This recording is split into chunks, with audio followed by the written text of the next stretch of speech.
Levée de bouclier en Europe au lendemain de l'annonce d'un projet de Super League de football porté par les clubs les plus riches du continent. 12 au total entendent créer un championnat privé de 20 clubs, 15 étant qualifiés d'office, parmi lesquels le Real et l'Atlético Madrid, Barcelone, Liverpool, Manchester United et City, l'AC et l'Inter de Milan et la Juventus.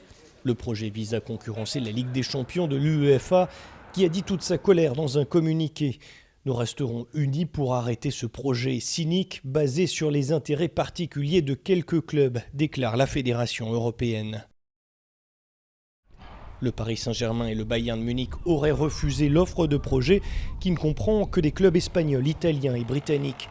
Inadmissible pour les instances françaises du football qui ont le soutien de l'Elysée. Sur Twitter, Emmanuel Macron assure, je cite, être aux côtés de la LFP, la FFF, l'UEFA et la FIFA pour protéger l'intégrité des compétitions nationales et européennes.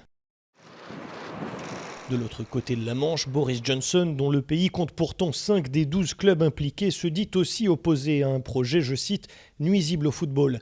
Il demande aux clubs de rendre des comptes avant d'aller plus loin. Quelques réactions tout aussi indignées de la part de professionnels du football, comme l'entraîneur de Southampton en Angleterre, abasourdi en conférence de presse. Ce qui se passe en coulisses est à mes yeux absolument inacceptable. Je pense que personne ne veut cela, même les fans des clubs impliqués. Et donc j'espère que nous trouverons les bonnes solutions pour que cela ne se fasse pas. Principal porteur du projet, le président du Real Madrid, Florentino Pérez, évoque au contraire, je cite, sa responsabilité de satisfaire les attentes des supporters.